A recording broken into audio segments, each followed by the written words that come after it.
Welcome to Love Link, your guide to relationships in all forms. We're your hosts, Simone Humphrey and Sina Simon. Today we have Lydia Duquette.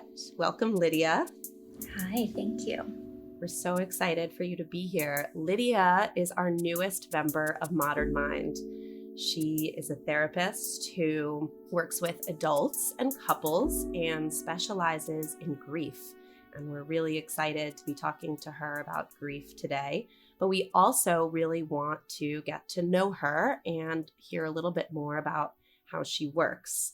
One of the reasons that Sina and I were so excited to have you on to our team was just your immediate warmth, your comfort and ease with people, and this ability to really create a sense of safety, which I think is really important when working with therapists. So we immediately saw you as just a perfect part of our team and your capacity to work with people to heal. Thank you. Those are very kind words. I definitely felt the same from both of you. So I'm excited to be part of the team and to talk to you today about my work. So to start us off, Lydia, tell us how you decided to become a therapist. Yeah, I love that you're asking how and not when, because people often ask the when, and it's really hard to pinpoint a specific moment in time. For me, it's really been this slow, natural process of uncovering certain parts of myself and certain strengths that I have, and, my desire and tendency to want to connect with people in every thing that I've done career-wise so far. But definitely my entry point for therapy in general was a very personal one. I had a lot of family turmoil and stress going on several years ago. And it was definitely, I came to my own therapy from a place of need and really needing someone to help me navigate those situations. I needed modeling, I needed support, I needed someone to really see me. And it was when I had therapy as that form of support that I really saw the value of the field and wanted to find my way into it. So yeah, my background is actually in interior design. So I did that for a handful of years after I got my bachelor's degree. And then I pivoted to working as a personal assistant and a childcare provider, which I've done for several years.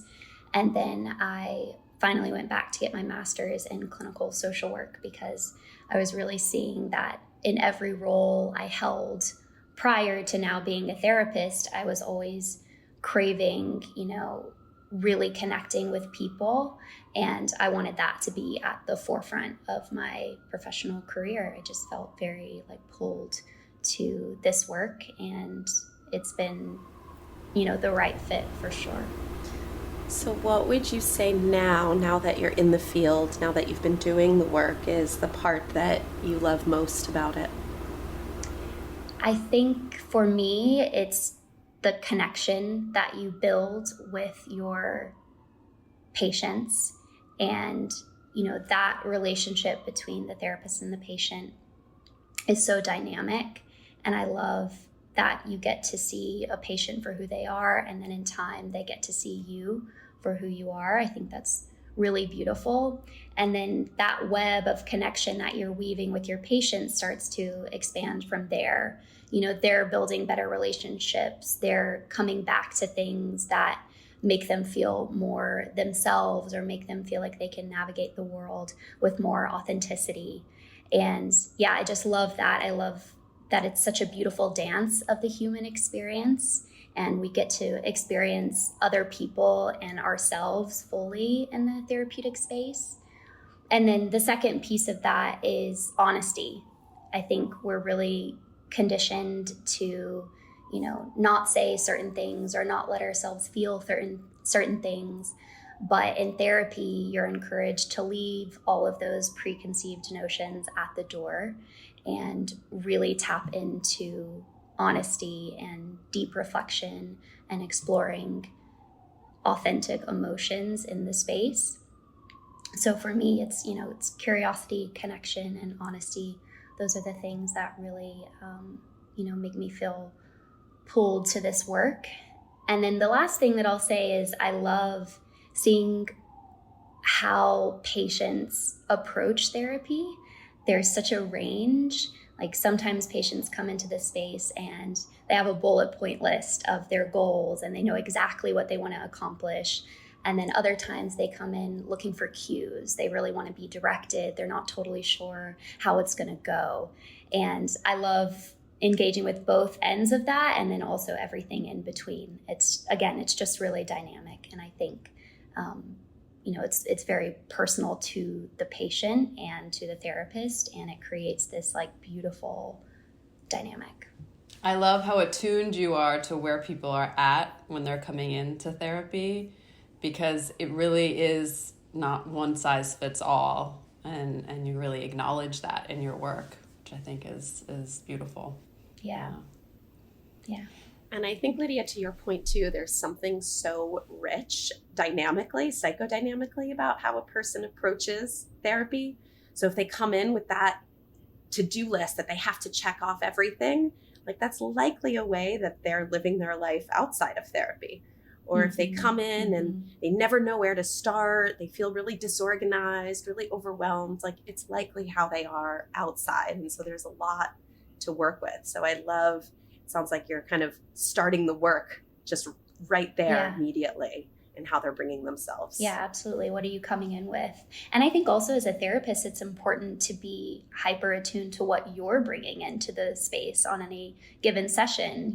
We come in with our own stuff, our own energies, our own stressors, our own emotions.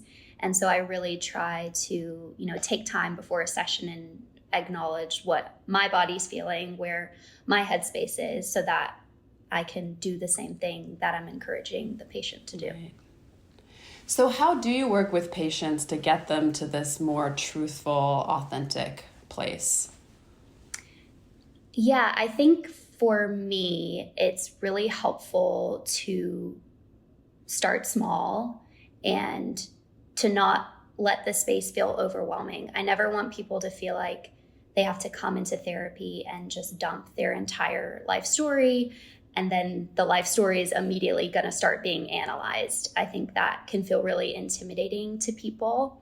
So in my work, I want people to feel the warmth, and I want them to get to share their story in whatever doses they feel comfortable with to start, and really build that relationship. I think it takes getting to know your therapist and me getting to know my patients in order for that sharing to feel natural.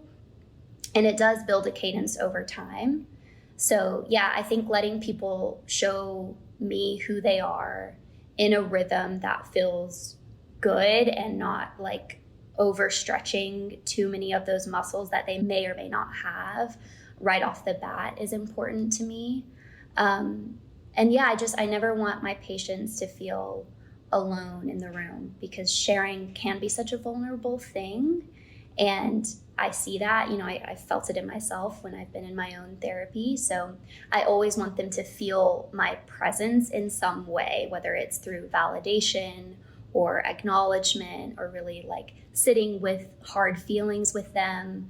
I always want to like give them something back so that it doesn't feel like they're just emptying themselves and then nothing's really coming back to them. So yeah, and then another thing that I love to do from the very beginning is really look at the language that people are bringing into the space. And I think you've both started to see this in my supervision, because I'm always trying to like understand the words that I'm hearing and like the patterns of language that I'm starting to see in sessions.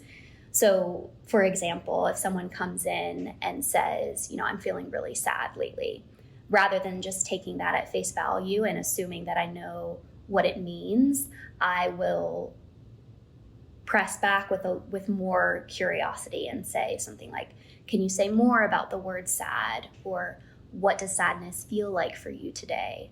Are there other feelings that are adjacent to the sadness that you're feeling? So really just using language and the things that are being expressed as a way to dig deeper and uncover layers And the goal, of course, is that it feels soft, that people don't feel like I'm, coming at them with a bunch of intense questioning, but rather we're just exploring. We're just talking about something that's already been said and trying to dig deeper. Lydia, you've shared with me, I hope it's okay that I'm saying this, that you were a dancer and that you think a lot about using your body and working with the body in the room with your patients. And I'm wondering, how do you incorporate that? Yeah, I was a dancer through high school. I did ballet, and it was such an important tool for me to be able to express things and have an outlet that wasn't just verbal. And so from a young age, I've seen the value in that. But I think when you're an adult, you kind of partition yourself off from that, or at least that's like the norm, that's no longer a way that you can kind of express things or process things. We start to just solely rely on the verbal. So I really like reminding patients that life is happening to our body, and our body is a way to understand life. So in my sessions, I would bring that in similar to the question about sadness, I might say, like, where are you feeling the sadness in your body? Can we put some attention to that area of your body? Can we do some breathing to focus on that area of the body? So, really letting people tap into not just the mental and emotional experience, but also the physical experience of whatever they're going through. And then similarly, I'm really interested in drama therapy. I focused on that a lot in grad school, and I'm still kind of figuring out how it can and how I want it to show up in my work. But I really love role playing and modeling and acting things out, and just letting the body and, the therapy patient dynamic be a tool for exploration. Again, not just by like sharing stories, but also by like moving and, bringing that kind of active framework into the space. I love that. I feel like that's something that makes your work unique too, to bring in both that drama piece, acting it out, but then also I can really imagine you using movement in the room or even using dance. I mean, you can see I'm like, what? Moving and we hold so many emotions in the body, and just talking about it isn't enough. Yeah. So I think it is really, very effective to get it out in some way. Yeah, we have all of this energy and it needs somewhere to go. And exactly. I think especially as adults, we're really conditioned to just kind of ignore it or suppress it. And I'll just quickly say, in working with kids, it's such a good reminder that those filters are so much less when you're a kid. So like, when a child is angry, it's physical. Like, they're moving, they're grooving, they're like letting you know how they feel. When they're sad, you sense it in their body. When they're feeling silly, it's like the most dynamic thing. And so I really love trying to get, my older patients to try and like return to that. Like, show me how you feel. Tell me what you mean via your body. So yeah, I really like reminding myself. Yeah, there's so much for patients to learn there. Yeah. It really requires, though, lowering the defenses. Like, we have so many filters to dance, to really be able to be silly. Like, we have to have that safety. Yeah. And I think to your point around establishing that alliance, really allowing someone to feel fully safe with you, it's kind of amazing then where a person can go when they're in that space. Yeah, and you can't go there immediately. I mean, session one, if, a patient comes in and you're like, move your body, like, it's just static dance. It's too much. But once you really know each other and feel that warmth in your dynamic, you can go to really creative places, and I try to tap into Absolutely. Yeah. So you've talked about how you pay such close attention to language, which is incredibly important, the way somebody says something, and also this piece around the body, really focusing on what's going on the inside and expanding people's awareness of the body. Are there other aspects that make you unique as a therapist that would feel important for people to know? Yeah. One of my areas of focus and specialization is grief and loss. And I know we're going to do a separate conversation about that, so I won't spend too much time on it. But in general, I think my approach is unique because I really want to sit with my patients in those messier moments of life. And rather than trying to like immediately put a positive spin on things or to reframe it as like a more, positive experience, I let it be what it is, because some things are just hard, some things are just sad, and some things are just frustrating, et cetera, et cetera. And so I think, there's sometimes in therapy a tendency to like really move immediately and start to be like, okay, what is the healing that needs to occur? What are like the more positive feelings that we need to try to get to? And it's not that that doesn't happen in my work, but I think I will really let a patient feel something deeply in that moment and not try to make them feel any pressure or like guilt that they need to go somewhere else right off the bat. And I think that approach really comes from my own experiences of loss and, stress and grief in my life, and really just understanding that those experiences have a lot of depth. And if you try to like move out of them too quickly, it can feel like you're not being seen. And yeah, I really want my sessions to be a space where you can feel it all. And I think just like allowing that to take up real space in the room is one of my goals, because it's when we start to tap into those feelings that we can move from them. But if you're just denying your body those realities, that's when you get stuck. Yeah, the only way to get to the other side is really through. You can't go around, right? Yeah. Yeah. Yeah, and it's kind of a cliche at this point, but I think it's still very tempting when, like on the therapist side, when you hear someone telling you that something is hard and that like they're having an issue with X, Y, and Z, or they're feeling deeply sad, to try and just like find the solution immediately. And that will still happen. Hopefully we'll uncover that together, but like really letting it live, I think, is very important and validating. Yeah. And that's what a lot of patients also long for. They come in longing to maybe, how do I fix this feeling? Or what can I do to get away from this feeling? Yeah. Like almost that can be a lot of the time, unless a patient is very therapized and they already know that's not what therapy is necessarily about, but to help somebody understand and then process that actually staying with the feeling is what's going to get you. Mm-hmm. Yeah, because so often both therapist and patient collude with wanting to avoid pain because it's painful. No one wants to feel pain, but the kind of irony is that, you have to really feel it to get to the other side, to move through it, to feel that catharsis. Yeah. Otherwise it gets stuck and turns into depression or anxiety. Yeah, so it's really important.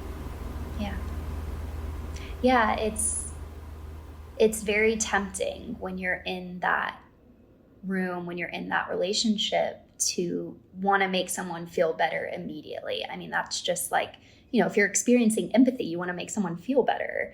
And I think we have these kind of preconceived notions about what feeling better is. And sometimes what makes you feel better is just like letting it be for a moment. Well, Lydia, thank you so much for sharing the way you work.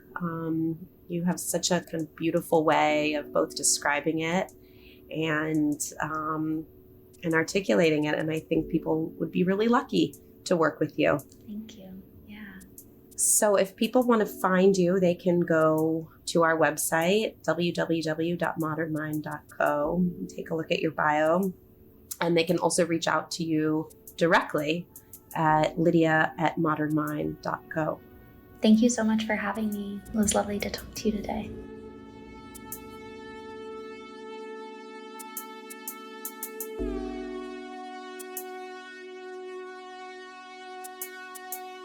Bye.